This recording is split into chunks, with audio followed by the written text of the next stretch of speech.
Integrity always, right? That's one of the core values. And so there's no new wisdom in the world, just different ways of saying things. And there's a saying that goes along with that, which is when the student is ready, the teacher appears. Well, the reason that you have to say things a bunch of different times, going back to repetition, that helps them expedite the process to be ready to hear it in a way where it clicks. And then that's when when the student is ready, the teacher appears thing. If you have enough people saying the simple things enough, then what happens is they catch wind faster, they maintain wind longer. That's just the math behind that whole equation. You just have to stick with it. The quitting is not an option, and you can only lose if you quit. Welcome to Making Sparks, the podcast where we ignite your passion for metal fabrication and fuel your business success. Join industry leaders and dive deep into the world of metalworking. From business insights to tips of the trade, Making Sparks is your forge of knowledge. During each episode, discover success stories, innovative solutions, and expert interviews that light the path to business growth. Subscribe today and grow and improve your company, and let's make sparks fly together. Welcome back to Making Sparks. I'm your host, Casey Velker, sitting here virtually with our guest and with our co-host, Matthew Nix. And we're continuing our conversation with Jesse Kleiman. Did I say? Yep. I forgot already how to say your last name because we keep just calling you Jesse. But if you haven't listened to the first episode, the first part, I tell you right now, go back, listen to that. You're going to learn a little bit about how his company, JR, is at JR Metalworks. Is that how you guys say it? Yep, so JR grew pretty big from 2016 to 2025, all the way up to about 70 employees now. And he talked about some challenges. He also he was real honest about a lot of tips. And there was probably 2 or 3 times that me and Matthew were like, "Oh, that was great. That's a good soundbite. That's something that we need to go tell everybody about." And so I definitely want you to go back and listen to that episode. And then kudos to Matthew for saying, let's make this a 2-parter. So now I'm going to let Matthew kick off why he wanted this to be a 2-parter. Yeah. So we had this list, and Chloe, who assists us with the podcast, just did a great job of putting together a lot of good talking points and researched Jesse for us ahead of time. And I was looking at the research. I'm like, man, this is awesome. We're going to have a lot of awesome stuff to talk about. Turns out we didn't talk about any of that on the first episode, but it was all really good stuff. So that first episode was, I would say, more practical, tactical tips on how to scale your business. And Jesse started in the garage, the proverbial, start in the garage story, and built it to where it is today. Like you said, with 70 team members. So really, and did that in less than 10 years. So an incredible success story. And there's no shortages of challenges that come with that. But what we want to talk about today is maybe the softer side of those things, and that's the culture and values. And we touched on that a little bit in the first episode in terms of aligning yourself with customers and vendors that share your values. But I want to hear from Jesse on, the things he's done to build corporate culture within his organization. And there was something that you mentioned. It was something you said. I quote, "Make hard work cool again." And it isn't just a slogan. So, when we think about corporate culture, I think these are the kinds of things that maybe we don't tend to think about, right? And I can tell that's really authentic. And that's something that you either have ingrained or you're working to ingrain within your organization and your corporate culture. And that's that, hey, we want to make hard work cool again. I remember my grandfather always saying, there's no shame in getting dirty and working hard to make a living. And that's always really stuck with me. And we've really, I think, embraced that philosophy here too, right? And that is to shine a light on the tradespeople and to hold them up on a pedestal, sort of, to say, look, these are the folks that allow us to be successful and to do what we do. And so love for you. Just maybe let's start there and dive in and tell us where that came from. Make hard work cool again. I think it's rooted in the fact that when I was in, high school, I felt like anybody that went and did anything other than get a 4-year college degree, which I don't think is a bad idea, but I think that it came, however the intent was, it came across in a way that all of us sort of tradespeople felt like you do a trade as a sort of second option if the 4-year thing doesn't work out. And yeah, and I just completely disagree with that. And frankly, I sit at a desk basically all of my day at this point, right? I'm not the guy that's out welding on the shop floor, and that's hard work. Doing the trades jobs is hard work, and it's all just a different kind of hard work. But what I was making a point of saying, especially at the time that was a conversation that was really happening, and I think it has sort of evolved a little bit since. But what I was saying is the trades absolutely should not be looked at as a secondary option or like, a fallback, if you will. I completely abhor that. And I certainly am actively participating in setting up at least what I can control here at JR as a system that allows tradespeople to be just as successful in their career as anyone else. And so I believe that everybody has their own definition of success. I don't think that's a one size fits all. I think that's a word that has to be tied back to an individual vision. But my goal here in a nutshell is to, make, whether you're on the shop floor or in the office or, however you want to describe that, make it possible to achieve the things that you want to achieve through the career that you have here at JR. And so in order to do that, going back to our last podcast, with any amount of people, you have to grow. And so I often describe growth as my responsibility because I've made a lot of promises to people and how far they could go by joining the JR team here.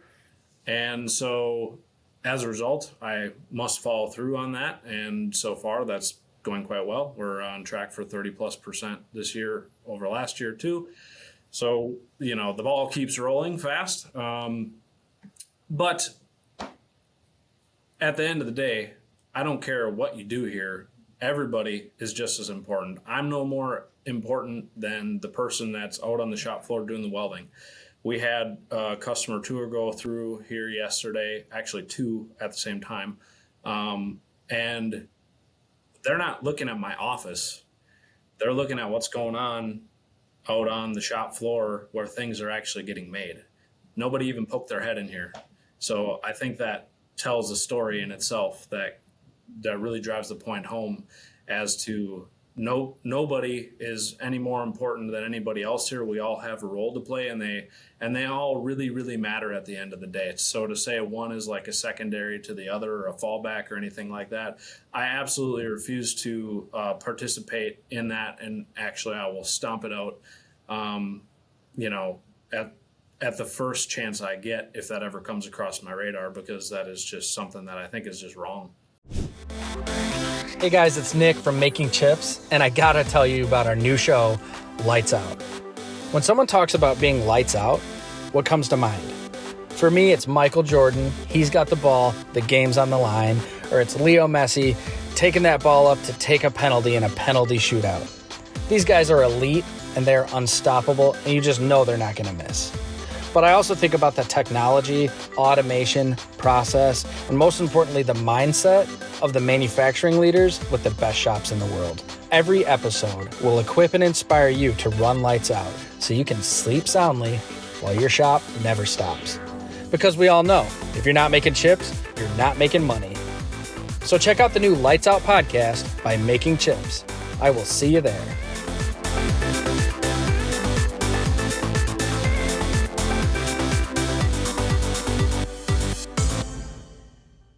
Well, I think I agree that it's equally important, and at the risk of overgeneralizing and stereotyping, you just talk about the office staff and the shop floor staff, right? And our industry is evolving so much that a lot of the I think even the trades work's happening in the office now. You know, that ratio of shop to office, you know, it used to be like 75-25, then it went to like, you know, 60-30, something like there. And, you know, I think it's going to evolve to 50-50. Being there's just so much more automation, pushes so much more to the office.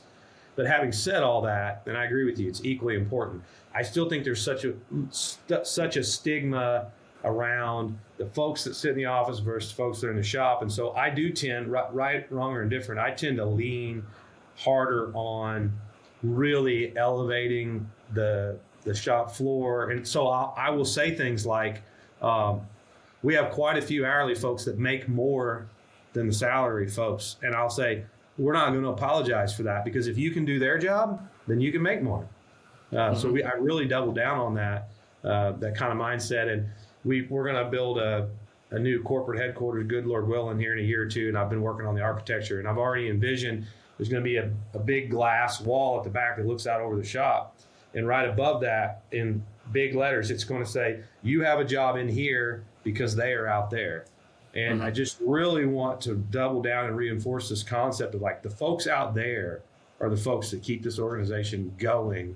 We're going to continue to have robots and CNC and automate, but it takes skilled tradespeople out on the floor. And so we really leaned hard on that. I don't know, maybe to a fault, but I don't seem to get a lot of pushback from the folks in the office. In fact, I think they've probably opted into that kind of culture too, right? But I think they're glad that we it gives you an appreciation, right? Like if you didn't know, like if you didn't think about it that way, and you know that the president of the company and the CEO of the company is saying, hey, you know, like you are realizing that they're very important to that role. People in the office are gonna be like, oh, yeah. I mean, I think that the argument or the risk is that you're degrading the folks in the office, but I don't find that ever happens. And one of our guiding principles is talented craftsmen are the heart of our business.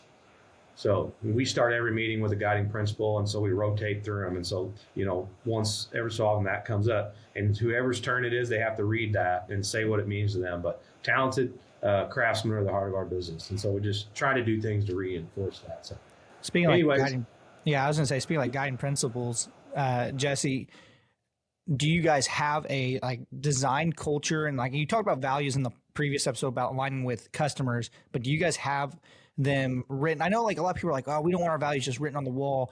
But my experience again with Nick's, it was the first time I ever went into a place that they had it on the wall because like they wanted it on the wall so that people remembered it, but then they made it actionable and operational, like their core values, their vision, their mission, all that, so that like people actually did it. And not only that, operationalizing. Operationalizing. Have you guys done that, Jesse? This is gonna be a two-part question.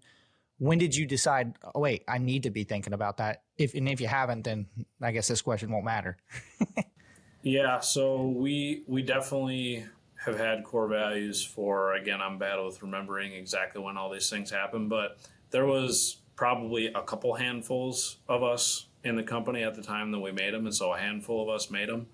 And so we frankly wound up with quite a few, which I think works out okay, because what it does is it gives everybody, I think, what amounts to be enough choices to pick a couple that you wind up reciting a lot. And so I think there was about 5 of us that sat down and came up with these. And so there is a statement, and then there's a little explanation under it. And because it's kind of long, frankly, we don't have them on the wall, but everybody from day one here gets what we call foundational principles paper. I think that's now in digital format, but there's ours right there. Exactly what you're talking about. It says our Constitution underneath the guiding principles, and so this is what we refer to. Yep.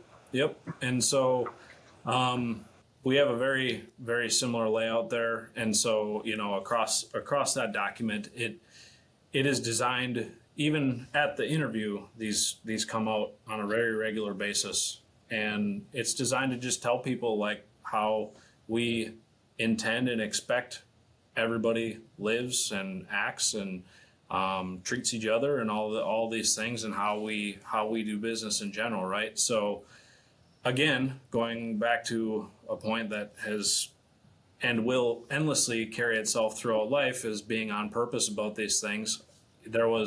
We took probably what amounted to be 50% of the staff at the time and wrote these core values. And so what's happened since then is I've tried to add really solid teaching anchors to the core values to have a complete system that, you always want to coach people leading with core values. And not only that, but I think there's also then situations that if you can have a couple consistent tools, they wind up catching speed and they become more and more familiar with time, and people go back to them. So there is a sign right next to me on my wall in my office and in a couple other places that recites the 4 agreements. It's a book by Don Miguel Ruiz, I believe. And there's 2 similar to the core values here. There's 2 that I always go back to. And one right there, don't take anything personally. And kitty corner from that, they're laid out on a little square grid, is don't make assumptions. Most times you have to sort through a situation, one of those 2 things happens. Somebody took it personally, and usually there was assumptions made. And so thus begins the downward spiral. And so, between what's on the foundational principles document and a couple teaching anchors, we can pretty much have all the tools in our toolbox there to revert back to say, how should I, per the system, navigate this situation, And so then with a little bit of practice, these things just have a way of happening the way they're supposed to happen.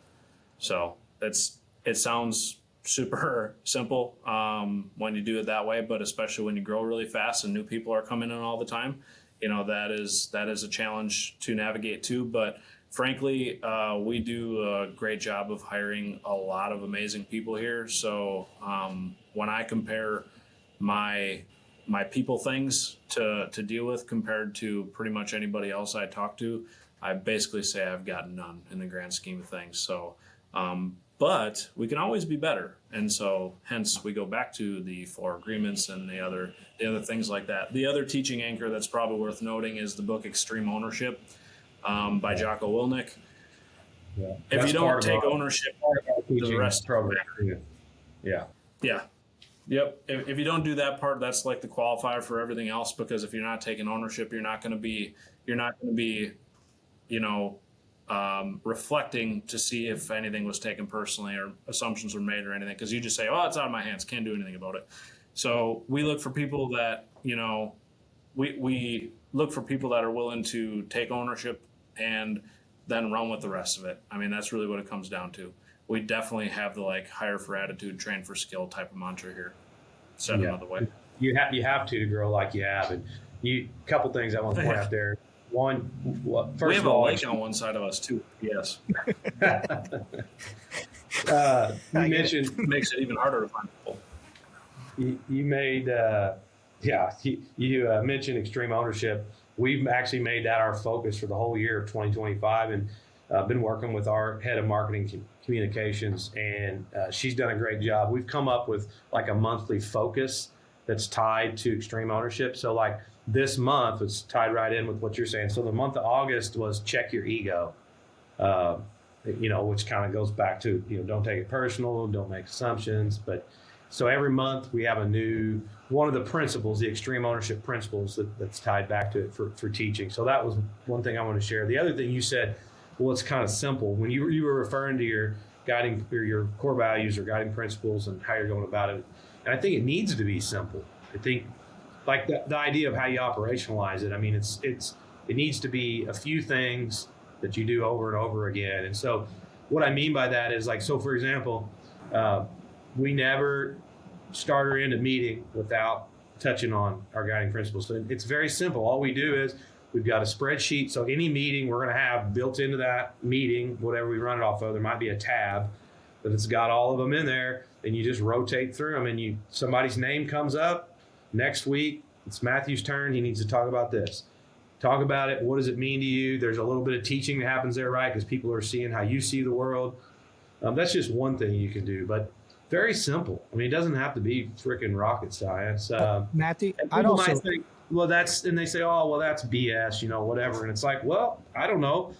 At least every single meeting it comes up and people go, okay, they're freaking serious about this, And then I think one other thing, when you make a big decision that these values or principles did influence, we need to go back. And I'm even thinking about a decision we made the other day. Literally, a big company, everybody would have terminated this person in a big organization, this instance that happened. And I thought, time out, one of our guiding principles is treat our team members the way we want our family to be treated. So we said, what would we do? Yeah, there's all this legal liability bullshit that we might expose ourselves to if we don't terminate them. But what would we want? And then, so I think when you make those decisions, you need to go back and communicate to the leadership team, here was the decision and here's how the values influenced it. And don't just take for granted that, people correlate the two. I was going to say, Matthew, something that I think Nick does, and Jesse, you can tell me if you guys do this too, but you start meetings with those, your guiding principles. You start meeting with, I know like back when I worked for Nick's, you guys did core value sharing. I think you guys still do that. But the weirdest thing, or not the weirdest, but the coolest thing actually is that it's like the in-between moments when you go into a shop, like in people, you guys have emphasized that the core values are important so much that people want to participate during the team meetings and share a core value share, or they want to nominate someone who exemplifies the core values for that year or whatever. And I think a lot of people, like, they'll hear what you were just saying, Matthew, saying, we open up, a lot of businesses probably do that, but I've met a business that tried to do that tried to have a theme every town hall, every meeting, every monthly meeting. But because during the in-between moments, no one on the team was actually living the values, it just looked like it just fell flat on their face. Like, they were being intentional about it, and they're trying to be intentional. They're trying to operationalize it, but it just wasn't working because they weren't doing it in the in-between moments. Yeah, it's a good point. Yeah, you have to use these things and go back to them religiously to where it should feel annoying to the leadership, like they're getting tired of saying the same things. When you hit that point, you're probably par for how often you need to be saying it, especially if you're growing at all, because it's easy to hear yourself say it so many times that it feels like you're just drowning everybody in it. But the reality of the situation is, if a handful of people are doing that, and actually to that point, experience with people that are way farther along than I am has taught me that that's about where you need to be. Like, if you're not tired of hearing yourself say it, then you're not saying it enough. Yeah, well, and not to mention, you have new people coming in. I had to learn that and remind myself of that I've got to speak to all the people that haven't heard it before, and then the people that have may not have been paying attention the first 5 times. So, yeah. Well, so you had another principle or saying or something that was really aligned with ours, and where was that at? It was something about. Casey, help me out. I can't find it now, but it was about doing what you say. I think do what you say and say what you do.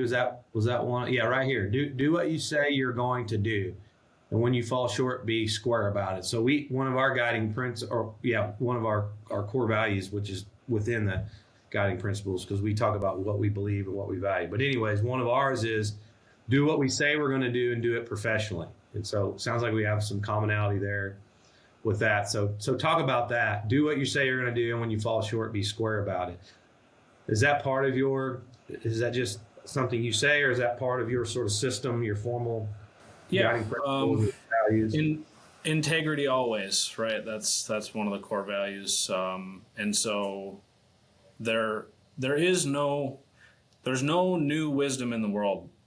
There's just different ways of saying things. And there's a saying that goes along with that, which is, when the student is ready, the teacher appears. Well, the reason that you have to say things a bunch of different times, going back to repetition, and they have to be simple. Going back to what I also know works, that I heard from people way more smarter than me, is simple scales and fancy fails, right? So it's got to be simple. You got to have repetition, and that's because that helps them expedite the process to be ready to hear it in a way where it clicks. And then that's when the student is ready, the teacher appears thing.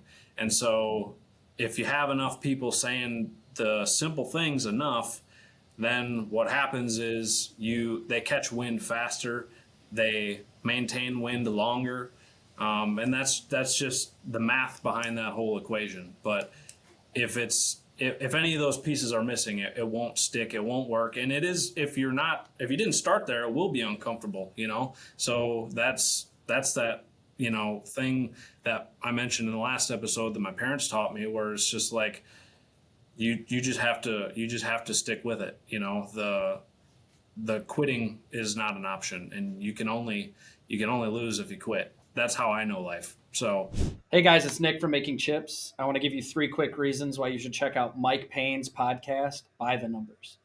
Mike, my good buddy, my partner on Making Chips, is full of wisdom. He's full of experience. He's full of what it takes to buy, sell, and lead a business, specifically a manufacturing business. So all the numbers that you should be focused on to improve your performance, that's what he's the master at. The second reason, Mike's the first person I call. If I'm looking at a new idea, a new partnership opportunity, a new acquisition, any new initiative where I need to dive into the numbers and figure out how to approach it, Mike is who I go to. And third, you got to love that buttery Tulsa King voice that Mike rocks. It just soothes your soul. It gives you the confidence to elevate your leadership. Jokes aside, if you love making chips, or if you're just passionate about improving your business performance and the financial performance of your company, check out By the Numbers by Making Chips, hosted by my good buddy, Mike Payne. There's a great country song out right now. I can't remember the artist, but Get Knocked Down, Get Back Up Again. I don't know if you're familiar with the song. Sure. We got to put that. We got to look it up, put it in the show notes or something. It's awesome. I mean, it's talking about exactly a backup plan. It's called Backup Plan. Okay. Yeah. I'm gonna look that up. He says that when you get knocked down, getting back up again, that's the only backup plan you need. Exactly. Yeah. Can you sing it, Matthew? You don't want me to sing it. No, man, 2 awesome sound bites there. Those were golden. So you said, I want to repeat these. When the student is ready, the teacher appears. And there's a lot of gold nuggets within that, but specifically within the context of, as the leader of the organization, when you're repeating things, it might be the moment. They might have heard it 5 or 6 times, but that might be the one where they're ready to receive it. So that's huge. And then I want you to repeat simple scales, and then what was the word you used? Fancy fails, simple scales, fancy fails. I was going to say complicated, but I knew you had a better, slicker word. Yeah. Simple fails, fancy fails. I love that. I'm totally stealing that. You may have said simple fails. Yeah, I think he did, but we know what he meant. It's he meant simple scales. Yeah. Simple scales, fancy fails. Is that not what I said? Yeah, simple scales, fancy fails. Yeah. I wasn't going to say nothing. I like to call Matthew out. It's the only time I get to say a word. Made a mistake. Feel free. Well, that's awesome, man. That's cool. Casey, did you have something you were? I'm just looking at the notes, and I think that conversation started with Matthew bringing up the do what you're going to, or do what you say you're going to do, and when you fall short, be square about it. And in my mind, like, Jesse, you've said a lot of things that really align with that, and it's basically, you're right. It is integrity, but I like that you have, you've explained it a little bit, because when people hear the word integrity, we kind of know what it is, but you don't. Like, it's same thing with culture. When people hear the word culture, you kind of know what it is, but you don't. Enron had integrity as a core value too. Exactly. So, but I love that. Like, it's almost taboo to have it as one. But I think when you really go into saying, like, what does that really look like in action? That's where you get meat on it. Yeah, and I think it goes back to, you said be purpose, right? Beyond purpose. There you go. Be on purpose. There we go. Yeah, it kind of lines up with that again. Look at that. Yeah, I have these little Joe Dirt-esque sayings, it's just my way of talking, but Where's your mullet? It fell off. I'm not sure. lost that in the 90s. Now, Jesse, you're talking about these Joe Dirt-esque lines, but I freaking love this, and it's so funny. It's so timely. I'm probably going to see if you'll let us hire you for a consulting gig. But no, Sure. our head of marketing and also head of all internal communications, we've been on a big campaign lately about using plain, simple language. And not, I don't mean that in like a trying to be somebody we're not standpoint. It's really about just like embracing who we are, but not as you grow and we have outside influences, you start picking up more corporate jargon. And bless her heart and awesome for her to be like the one that's really saying, no, like let's reject that and let's lean into our authentic selves. And I'm talking specifically with internal language, but I think you could say the same for external. But I would just commend you for using language that's true to who you are, and I'm sure that radiates within the organization. So I think it's awesome that you were poking fun at it being Joe Dirt-esque, and I'm not trying to be demeaning to blue collar workers or anything, because I was one of them. I still am at heart. Again, on the first episode I mentioned I'm not college educated. I grew up on the floor. But let's be honest. I mean, the way those people on the shop floor talk is different than what you might see in more of a professional environment. And so let's just not let ourselves evolve that way is all I'm saying. So I think it's awesome. You're Joe Dirt-esque, right? I'm more Ted Lasso. Simple as saying, like the way you put it, I'm going to read it again. After you said do what you say you're going to do, you said when you fall short, be square about it. Like even the way you said that, I think that's just an example of using that kind of language. So good stuff. Or like the way your grandpa, said we never screwed anyone or whatever, or whatever he said in his interview, Matthew. When your grandpa's like, oh, anyway. I go down rabbit hole. Well, one thing he said, which I share in the organization, is this was his way of saying the customer is always right. He'd say, if the customer tells you to piss on it, you whip it out and piss on it. So maybe the editors want to cut that out of it. I don't know. That's fair. Yeah. No, that's an example of just saying it like it is. Yeah. And I think it just comes back to the topic of this episode is culture, and everyone, if they're intentional or on purpose about their culture, sets it up in a way that sets these undertones to how people communicate and talk and walk and act and all these things. And going back to just kind of how I look at myself, again, I don't see myself as any better than anybody else or anything like that. We're all on the team, the same team, with each of us has a unique job to do. And thus, it's my belief that I ask everyone carry out that we should communicate as such, to where nobody is going to be using terms that, the other person might not understand just because they want to sort of throw that vibe out there. Yeah, like that. I despise all that stuff. Going back to the ego thing, like you mentioned, that you guys are talking about right now, just put all that aside. What gets the job done? And one of our core values also is be upright and take others with you.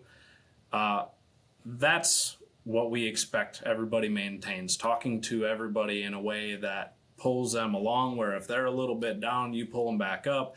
And that sure as hell is not going to be accomplished by trying to talk to them in a way where you're using even if you're a welder talking to a machinist, just meet in the middle.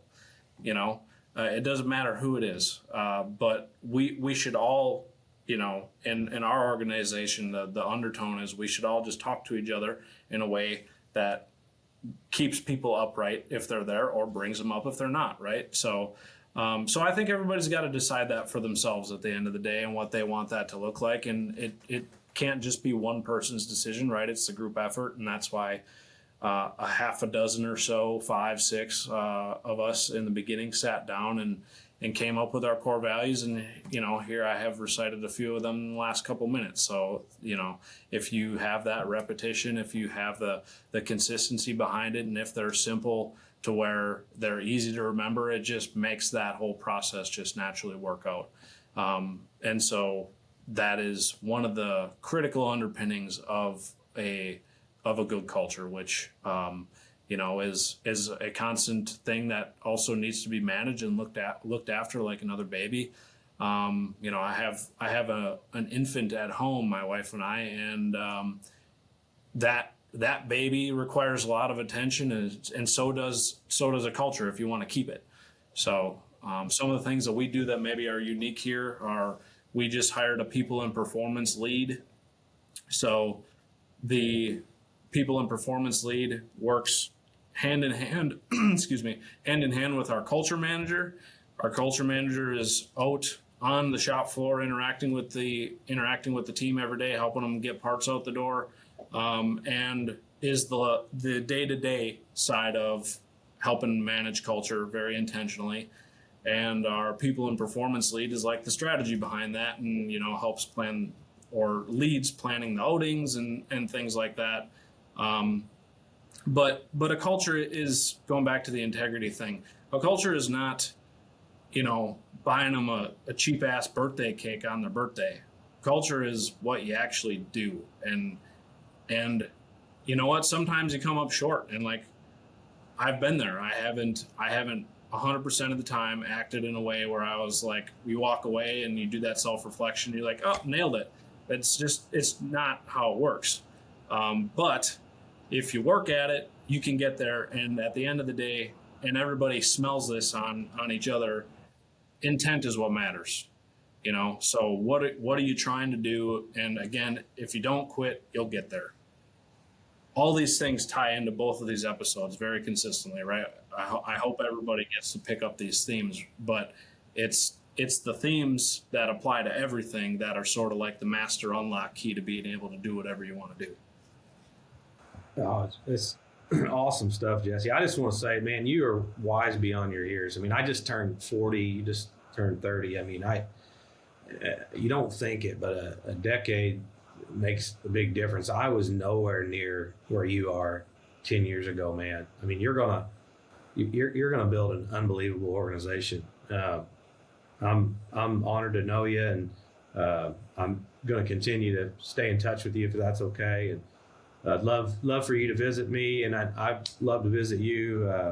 I think I can tell you're very authentic. You're an outstanding leader. You've obviously built a great business. So I think our listeners are going to get a lot out of these two episodes. And I think that kind of leads to the one question I really wanted to ask, which is, I'm 31, you're 30. Waiting on? I know. I'm just waiting on you transition. It was great. You did a great job getting it to where basically I would love just to know, how have you done it? How have you went from 2016? And I'm going to assume it was, you probably built a support system some way. I know that you talked about your parents and what they instilled in you really was like kind of like your cheat code to get going and get through some of the tough times. But you probably did some actionable things with the people that you surrounded yourself with to get you. I mentioned it before we started that, my business partners is Nick's companies, and I was scared to start my own business until I got the opportunity to partner with them. And they've brought things to me that I probably never would have thought of, like strategic planning. We haven't really launched them, but I've had core values for about 4 years that I've had on a Google Doc, just waiting to decide if I'm big enough ever to actually use them. But I would love to know, like, when did you realize that you needed more support and that you needed to surround yourself with people, and how did that help you get you to where you're at now? Yeah. So just really quick, I want to acknowledge all the really kind things that Matt said in regards to me, and I really appreciate that. I happen to be the guest, so I'm quite certain that if the interview was kind of flipped the other way around, I'd be saying the same things about you guys. So I I appreciate the opportunity again to be here today, and definitely would love to keep tabs with yourselves and anybody that just wants to be on purpose in life. To be honest with you, I just have a genuine respect for anybody, regardless of what you do or who you are or where you live or anything like that. If that's how you act, you're my people. So I'm down to have a conversation and grow a tribe of people that just want to sort of live that way. Absolutely. So going back to, what you said there, Casey, I think there's things that are automatic disqualifiers if you don't have them or don't do them, to where you can't make something happen, right? But there's a number of them. So I'm going to pick one that I just heard in this conversation because I think it's extremely pertinent, and I hope that it's encouraging words for you to have that bold 10 seconds of courage that we referred to in the last meeting, in the last podcast, and put it into play. So you had mentioned that you have, a half a dozen or so like core values written, but you haven't rolled them out yet. Is that accurate? Yeah. So one of the things that, especially in the very, very beginning, allowed this whole thing to really catch wind and go is I spoke to a future truth more so than where we actually were. When I walked in the first day that I bought the shop that wound up being headquarters, one of our 3 facilities, 4 buildings now, I could see through most every panel, which if you're a building guy, then you realize that means there's not even insulation between there. And there was about 4 working lights in there, no working plumbing. There wasn't a whole lot to walk somebody into after we waded through the waist-high grass to get in the door in the first place and show and be like, this is why you should come work at JR. It wasn't that. It was, if anything, it was sort of, if I'm being honest, in the beginning, trying to offset that by meeting at a local bar to have the job interview instead, But when we met and we were talking, we were speaking to the things that are now true, which is really cool to have that hindsight. But at the time, that was just a vision that I was just bound and determined to make happen. We wanted to have a place that didn't suck to work at. You can ask anybody here. That's something that I say all the time, and it rings true to our intentions today. Again, nobody's perfect. We don't always get it right, but damn it, we are trying. You can't fault us for not trying. We wanted to make sure that place that didn't suck to work at had a guiding set of core values. It had the type of work that we wanted to do. It had the type of people that we wanted to work with, and this handful of things that I would mention that was my intent to deliver on, because ultimately it's my responsibility as the goose in the front of the V, if you will. And so people believed in that, and enough of them did and got behind it to where we could actually make it happen together. Because it certainly, again, it like core values, it starts with one and then it goes from there. But if you speak to that future truth and you get enough people behind it, it gets a hell of a lot easier, because you're not just rowing by yourself, and you're not rowing just off of one side with nobody else where you're going in a circle. Everybody's rowing and you're going, And so I would encourage you with those core values, even if it's just yourself and your business currently, which I'd be more than happy to dive into now or later. But talk now, be bold, say the things that you're going to make happen, and damn it, it makes you go, because now you either make it happen or you are just, a bag of wind, like we see unfortunately too frequently out there in the world today. So, that bold 10 seconds of courage, going back to the movie We Bought a Zoo, that's a feature piece in every good teaching curriculum, right? The movie We Bought a Zoo just happens to be in mine. You know, if you take that first step and you put it out there and you say you're going to do it, now you have to deliver. There you go. It's going to happen because you just have no other choice. So, you know, Tony Robbins says, burn the boats, take the island, you know, don't give yourself a way out. We've talked about all these things. Again, there's no new knowledge in the world. There's just the same thing said a different way. But getting that first step off the starting blocks and saying your intentions and then putting yourself in a place where you have to deliver them is the one qualifier that probably started it all. That, again, I would encourage anyone listening to this, and it's a healthy reminder to ourselves sometimes that's what needs to be said. That will be the paradigm shift that then makes things happen. As long as you don't quit. That's right. Well said. Yeah, I started doing a quote of the week that I email out to all of our team members across the whole company, and this week's quote was from General Patton, and it was, a mediocre plan, well executed, will always beat a perfect plan next week. So, right. You know, that's exactly what you're talking about. And you know, to your point, no new wisdom, just saying it a different way. I mean, that was his way of saying what you just said. But it just reinforces that idea. So I could not agree more. If anybody, I know a lot of people listen to this, but if anybody watches this on the video, you'll see I was looking away a lot of times. I want you to know I was writing. I have notes. I have 3 pages of sticky notes here. I started an email up on my other monitor here of notes. I'm taking notes from Jesse here. So just, man, great stuff. Appreciate you being with us today.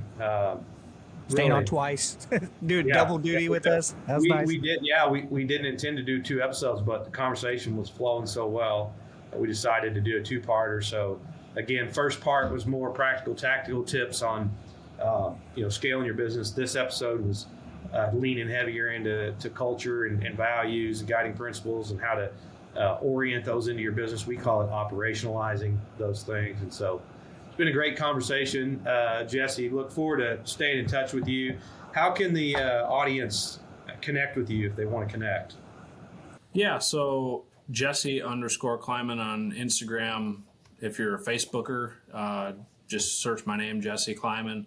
I'll even be bold enough to throw my email out there, jesse@jr-metalworks.com, JESSE, no I.